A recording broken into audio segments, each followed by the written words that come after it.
welcome back. We have just discussed the different hierarchical structures of a protein or a polypeptide. Okay. Primary, secondary, tertiary and quaternary. Remember, all proteins will not have quaternary structure, it is only for those proteins which are present in multimeric forms. Okay.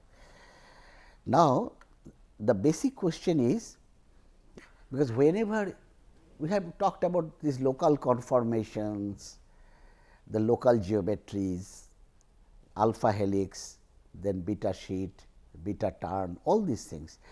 But the question is, if you want to make these molecules or think of this, that if you want to make different geometries, what you did is rotation around bonds, because unless you rotate, you are not able to rotate the bonds, you cannot get different shapes. So, there must be a lot of rotational flexibility in a polypeptide chain. So, now this in this session we will first try to show those that which bonds in the polypeptide are free to rotate and which bonds are rigid in the polypeptide chain. Because if it is some must be rigid, because you are not getting infinite number of conformations, you are getting only a finite, ultimately the protein takes a particular unique shape. Okay. So, that means there are many bonds which could be rigid. At the same time, there are different bonds which are flexible, which allow it to ultimately come to the energy minimized ultimate 3-dimensional conformation. Okay. So, we should try to identify what are these bonds. Now, a protein is basically is having a peptide bond. No,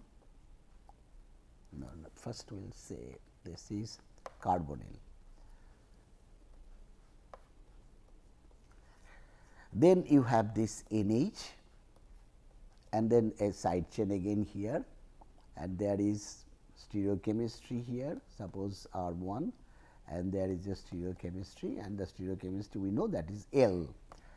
Okay. Then again the whole thing repeats. So, there will be a CO here, then NH like this. Remember, this is the bond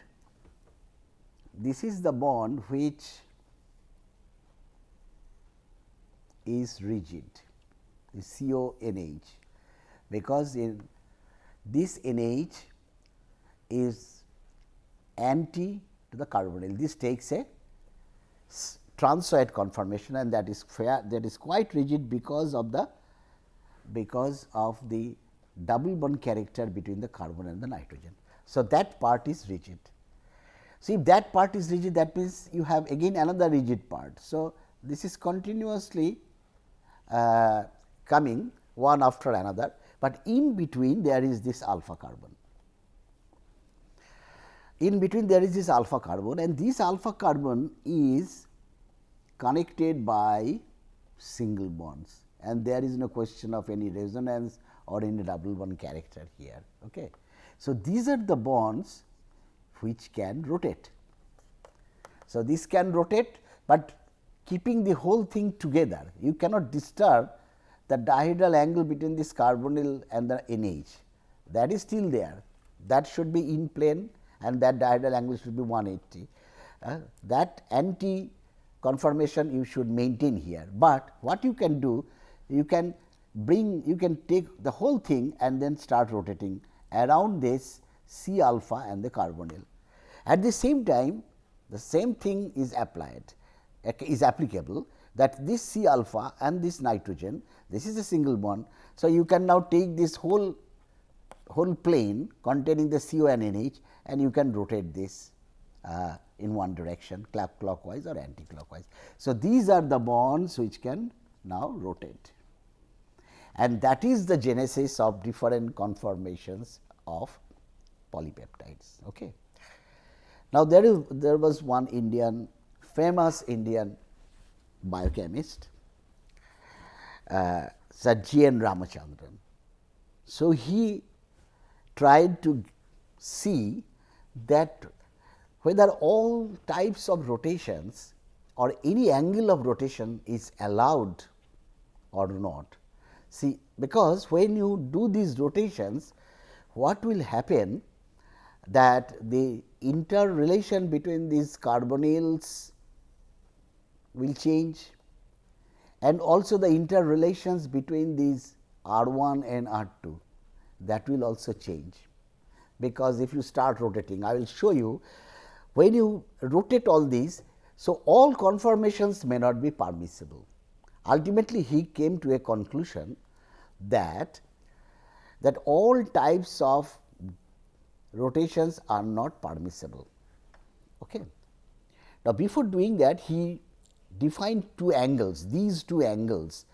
One is the, see, you have a framework which is planar, that means this carbonyl and this carbon nitrogen, this carbon carbon bond, this is the backbone, sorry, this is the backbone of the protein. We are just neglecting the substituents, we are talking about the backbone. Okay. So, this backbone, if you talk about the rotation about this carbon nitrogen bond, so what you are doing is that the angle between this bond and this bond, earlier it is now anti to each other, you are now changing that angle. Now, that is what is called the dihedral angle. Dihedral angle is basically between two planes. Now, usually books will write that the carbon nitrogen, that dihedral angle is called the phi angle, and the carbonyl carbon and the alpha carbon, that angle is called psi angle. But remember, these are dihedral angles. Dihedral angles are exactly basically between two planes. Two planes intersect, and that creates a dihedral angle. So, what is the dihedral angle? Because two atoms cannot make a dihedral angle. Although we say that this carbon nitrogen makes a phi angle and this carbon carbonyl makes a psi angle, but what is this phi and psi? Actually, what happens that when we talk about phi angle, we take this carbon, maybe I can take another color, we take this carbon, this nitrogen and this carbon, that is one plane, and we take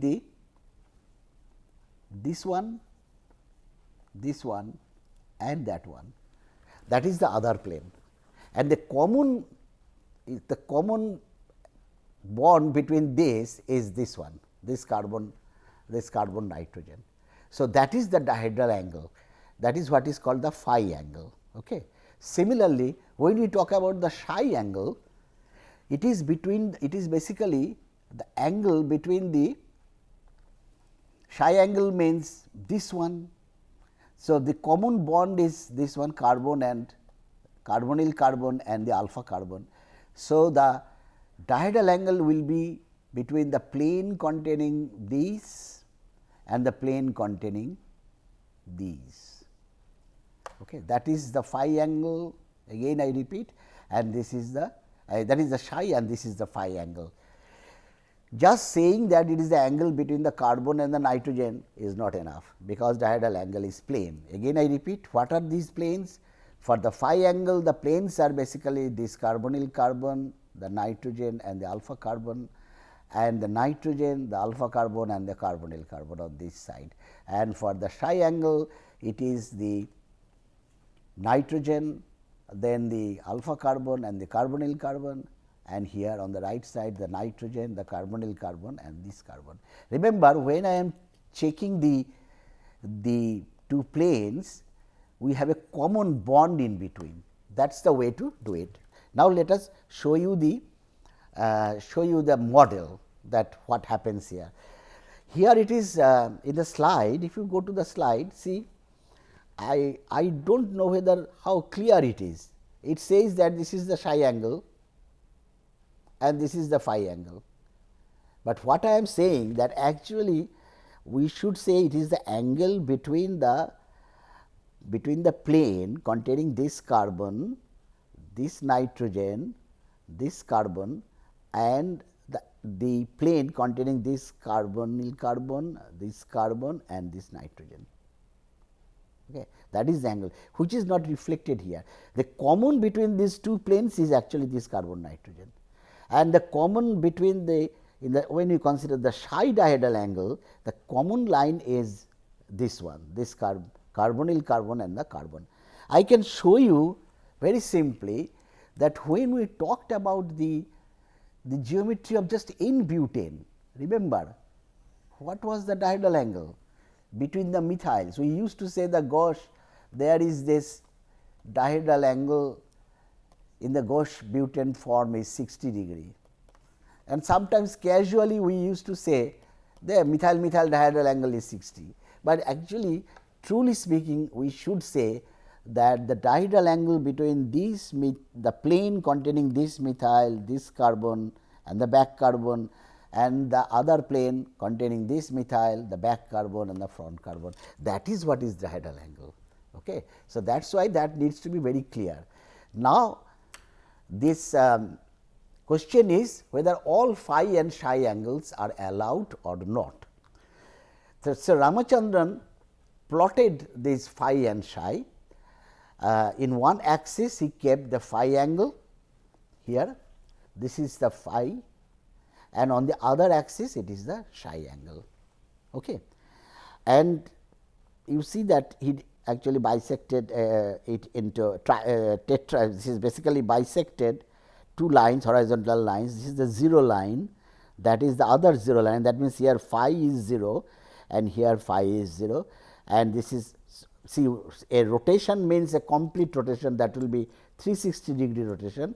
He considered it that rotation from minus 180 to plus 180 for the psi angle, and this axis is minus 180 to plus 180 is the phi angle. Okay.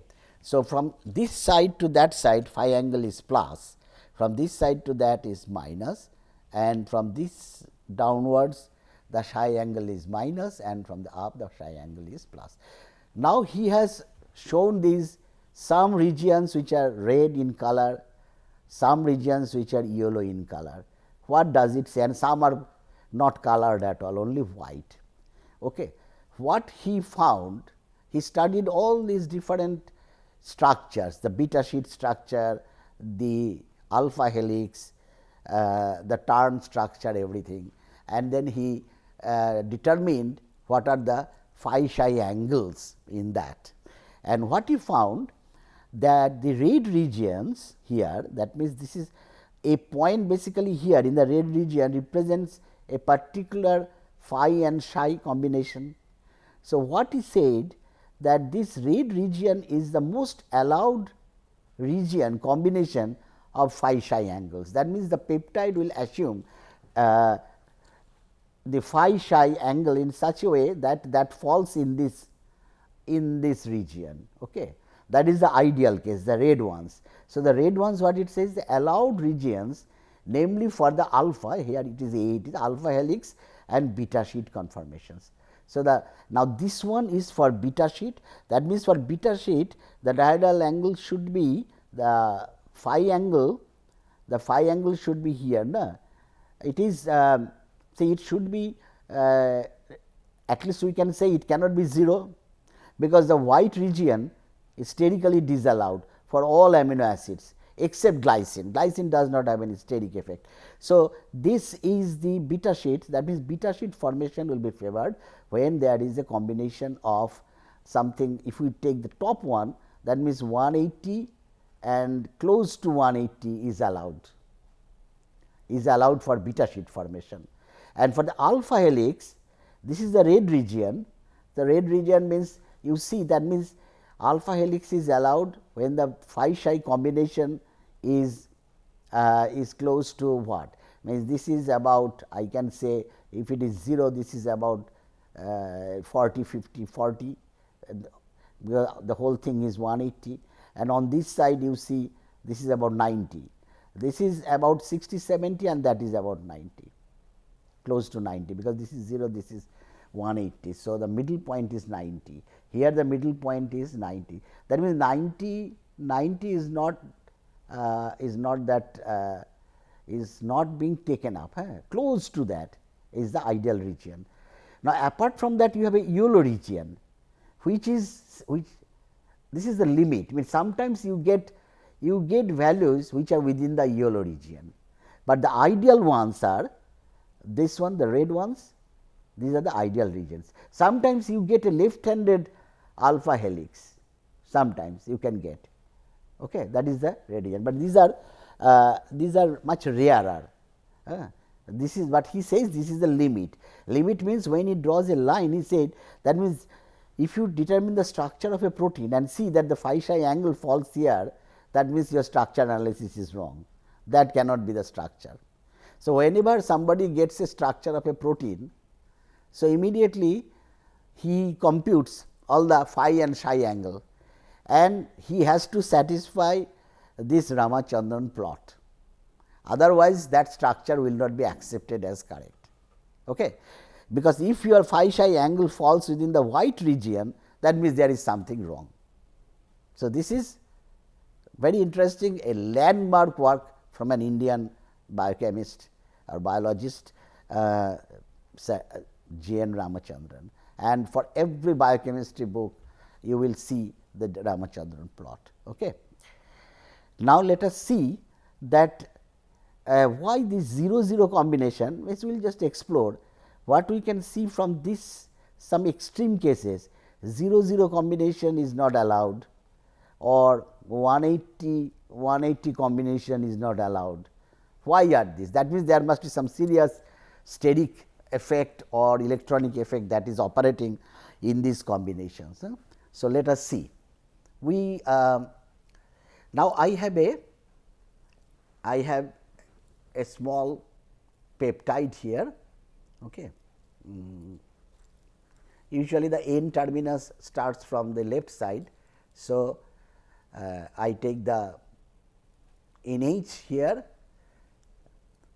No, I think do the it usually it starts from CONH. If you have the amino acid from the left, amine is free, then the CO, then NH. So, I will do that way. Okay. So, CO, then NH,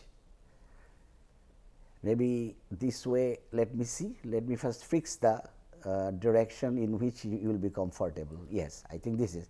So, this is your CO. One thing one should remember, that the camera is looking at me. So, what is left in my case is right in the actual image that you are seeing. So, that creates little bit of confusion. So, let me try to again correct. So, this is a carbonyl, that is C double bond O, C double bond O, you can see two bonds here, and then there is this NH. Okay.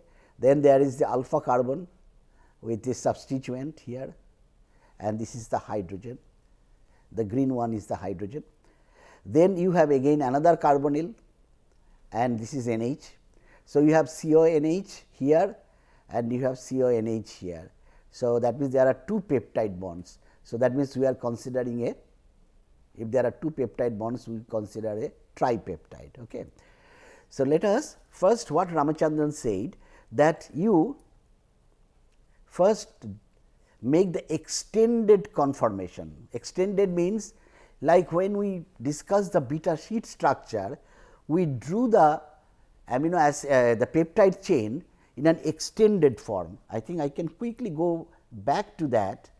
When we showed the beta sheet structure, you see we wrote the peptide in the extended, fully extended form, as if like an linear hydrocarbon.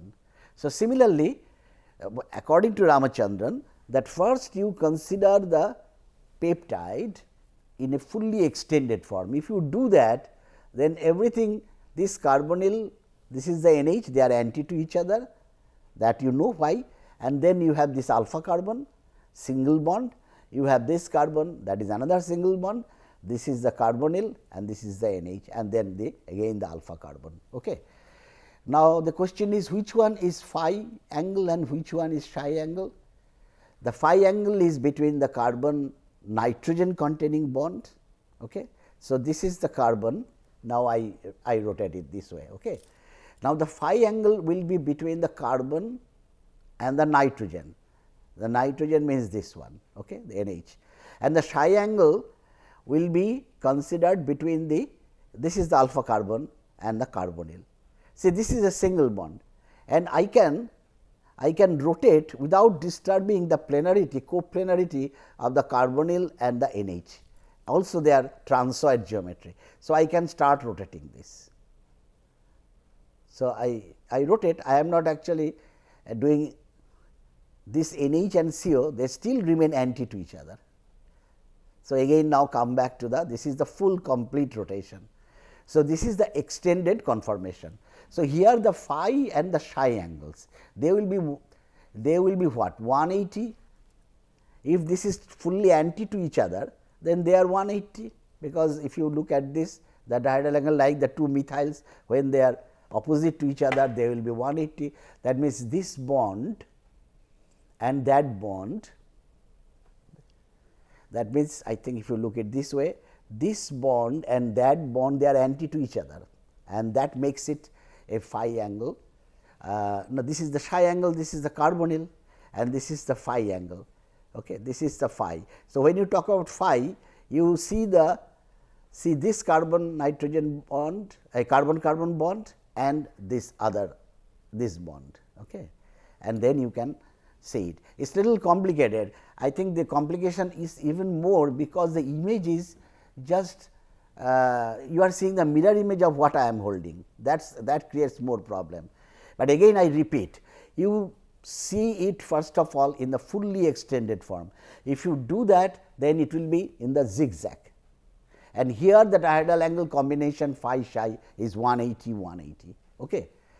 And that you see that in the beta sheet conformation, according to Ramachandran, that around 180 and 180 is allowed, around 180 and 180 is allowed. Where is Ramachandran? Yes, you see this is the region, that is the 180 region, and this is the 180 region. So, that is allowed. Okay. Now, if you start rotating, just follow me. I am rotating this, changing the phi angle. Okay. So, I rotate the phi angle, this is 90-degree rotation, and then ultimately it comes to 180-degree rotation. So, when I do 180-degree rotation, I see one thing, that this carbonyl and this carbonyl are very close to each other. So, what will happen? There will be a lot of electronic repulsion between the two, oxygen as lone pair, this oxygen as lone pair. So, that is why this is 180 and 0, that is not allowed, 180 and 0. You see in this plot 180 and 0, you do not see any point here, that is not allowed. Okay. Again I come back to the original, that is the anti conformation we started. So, I rotated this by 180. Okay. I rotated it by 180. So, it goes there, and now I rotate the other one. This is the psi angle. By psi angle I rotate without changing the, remember, without changing the NHCO, I rotate it by 180. If I do that, see what happens. Now, there is even more problem. So, I have rotated from 180 I went to 0, and the other one also from 180 I went to 0, because we started, because Ramachandran said that the extended form has 180-degree angle. So, when I rotate by 180, I go to 0, and this is also going to 0. Now, 0 combination is not allowed, and you see 0 combination is not allowed. So, that is, so he actually calculated all these, computed all these, and determined crystal structure analysis, and from that he came out with this plot. I think that is what it is. If there is any difficulty, again we can come back and show what is this Ramachandran plot. Okay.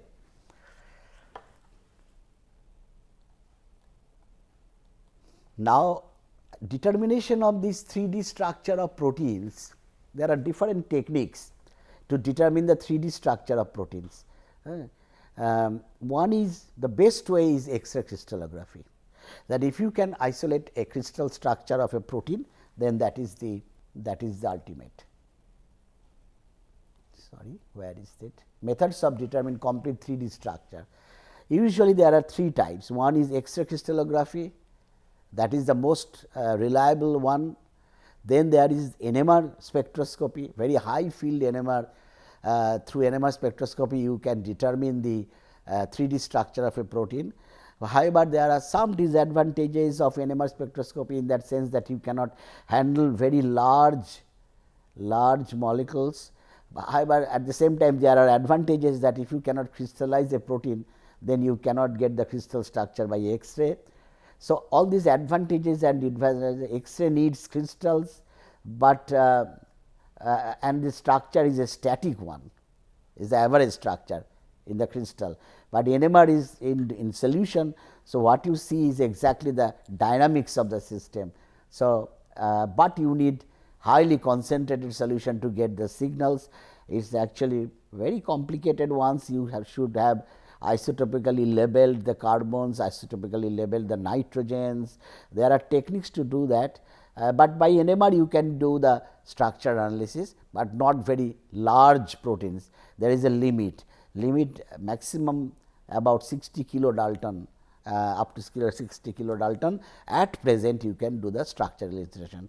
Electron microscopy, that started long back, but recently there is a technique which has won the Nobel Prize 3 or 4 years back, that is called cryo-electron microscopy, and through that many of the crystal structures are being solved these days. Okay.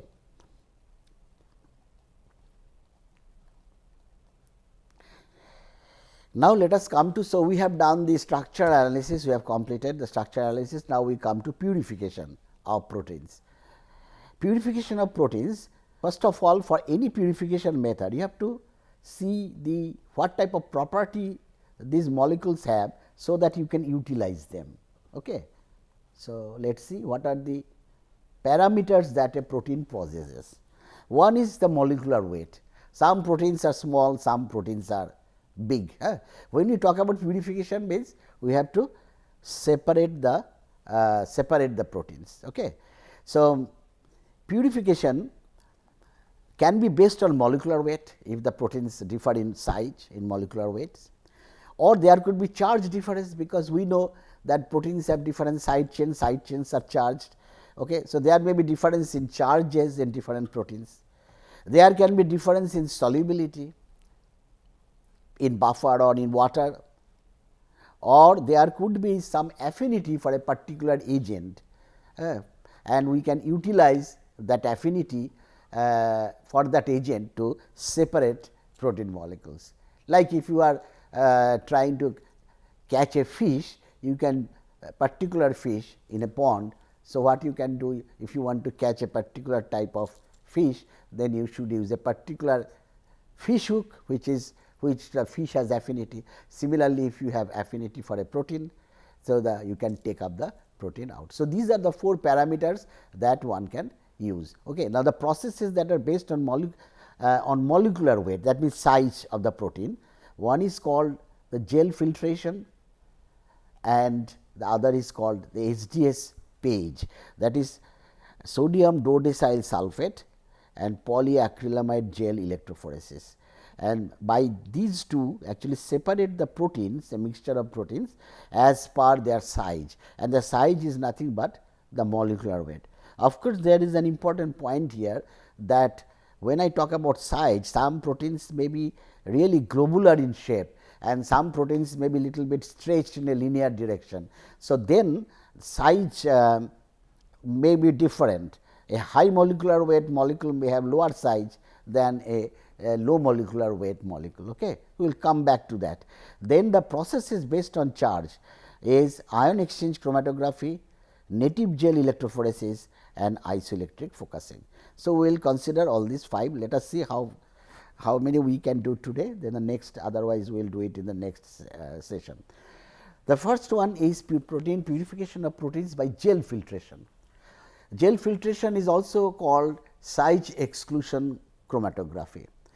what it does, that you fill a column with some matrix which are like a molecular sieve. Sieve means which can filter out something, okay, a sieve, and like they look like small beads also, very tiny beads. Now, what you do, that you add the protein solution of different or any other macromolecule also you can do, polymers, even chemical polymers can be separated by this process. Proteins you add, and depending on the type of bead that you are using, you can have a cutoff. That first of all, you have series of beads in a column, and then you add the protein solution, and what will happen now, there will be a separation between the large proteins and the small proteins. Why is that? I think that will be clear in this slide. See, these are the beads that you are using to separate the proteins. Now, you have a mixture of proteins. You can see some green balls here, that is representing a green is bigger one, that is a bigger protein, this is a smaller protein. There may be others also. Okay. Now, as you have, these are all packed in a column, in a glass column. Now, as you add the protein solution, the next what will happen after few minutes, you will see that they have started dropping, because this is by gravity, they will slowly come down. You are adding a solvent and maybe water, and then this is coming down. Okay. Now, what will happen, the smaller ones because of their small size, there are many holes here, as you see, there are many pockets where the small ones will fit, but the larger ones cannot fit into those pockets. So, basically what will happen, the smaller ones will fill the pocket, and then as the solvent goes down, they will slowly come down. So, their velocity of coming down will be much less than the larger ones, because larger ones cannot fit into the small holes, and then as time goes on, you will see now the larger ones have come ahead of the medium ones, and the medium ones are ahead of the smaller ones, or the smallest ones. Okay. So, then ultimately what will happen? Yeah, you see the larger ones are almost now coming down coming away from the column. Okay. So, this is the principle of what is called gel filtration chromatography, and you have different sizes of these beads, and basically if you want to, they say a cutoff, means they will say that a 10 kD cutoff gel, that means molecules which are size less than 10 kD kilodalton, they will be attached more to the bead, and the others will flow through very quickly. Okay. Or you can get 40 kD cutoff, that means your protein of interest has a molecular weight of more than 40 kD. Okay. Then you use the 40 kD cutoff. So, this is a primary purification step that every protein chemist does, that gel filtration, that is first you determine the molecular weight, and then once you determine the molecular weight, you can determine the assess which type of this type of bead I should see. They are made up of carbohydrates called saccharose gels you can use. There are different cutoff levels are available, and then do this chromatography, size exclusion chromatography. Okay. Because the basis of separation is actually size. Okay. Then this SDS page. SDS page is again I said SDS is sodium dodecyl sulphate. It is a long fatty chain with a sulfonic acid, and page is polyacrylamide. It is a acrylamide that is polymerized along with a cross linker, and that makes a gel, like it is said, polyacrylamide gel. Polyacrylamide works like agarose is another gel. There are different types of gels available. Anyway, when you have this gel, in this case you do electrophoresis. Remember, I said earlier electrophoresis is basically separation by applying a voltage difference, and when some compounds are placed in a matrix. So, according to the charge they will move, charge as well as their mass, they will move. So, this is the apparatus that is this polyacrylamide gel apparatus. What it does? You see that this is what is the gel, and there are these are called grooves here, where you can add your protein solution, and on this side there is something, a tiny test tube like thing. These are made up of actually plastic. They are called Eppendorf tubes, and this is your micro pipette, and there is a power supply. So, which keeps this is the anode and that is the cathode. So, what you do here, you first, if this is your protein solution, suppose lot of proteins are there, what you do, you add your SDS, that sodium dodecyl sulphate, you add it and then heat this to a certain degrees, not very much, maybe 60 to 70 degrees you heat.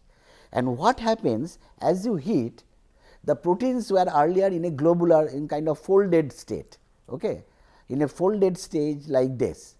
So, when you add this into SDS, these are SDS molecules, they are negatively charged, sodium dodecyl sulphate, that means it is a sodium salt of a big anion, okay, hydrophobic chain followed by a head group carboxylate. And these anions, now what will happen, as they are being mixed and little bit warmed, so they will, this protein will unfold totally, and it will be surrounded by all these SDS, its surface is surrounded by the SDS.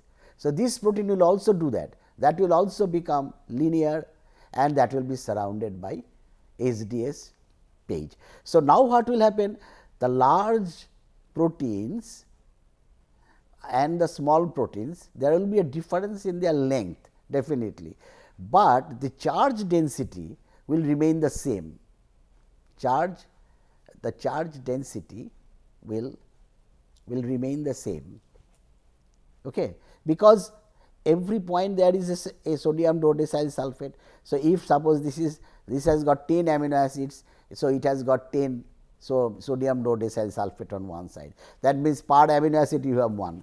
If this has got 5 amino acids, it will also have 5 sodium dodecyl sulphate surrounding it. So, ultimately the total charge density on the surface will be same for all the proteins. Okay.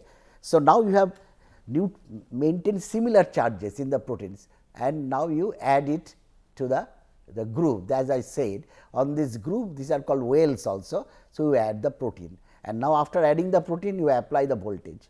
As you apply the voltage, now what will happen, the charge density being same, now only the molecular weight only will be the deciding factor. This is a small molecular weight protein, that is a large, medium, that is large. So, the large ones will come most slowly, then the middle one, and the first one, the one which is moving ahead of the others. Remember, the current actually is, this is your anode, the positive end, because everything is negatively charged, surrounded by SDS. Okay. So, that is why this is called SDS page, but this is also called the polyacrylamide gel electrophoresis under denaturing conditions, because what you have done is you have denatured the protein, you have destroyed the 3D inherent 3D structure of the protein.